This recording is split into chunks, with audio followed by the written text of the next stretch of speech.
जहानी वज़ीर-ए-आला वाई.एस. राजशेखर रेड्डी की 71वीं यौम पैदाइश के मौके पर अडपुला पायाकड़पा में रियासती चीफ मिनिस्टर वाई.एस. जगन मोहन रेड्डी ने अपने अरकान ख़ानदान के साथ पहुंचकर खिराज अक़ीदत पेश किया है और इबादत में हिस्सा लिया।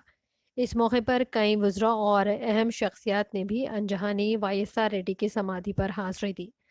कोरोना वबा के पेश नज़र महदूद वज़रा और अरकान असम्बली व दीगर अहम शख्सियात को ही हिफाजती इक़दामात के बाद ही अहाते में जाने की इजाज़त दी गई है।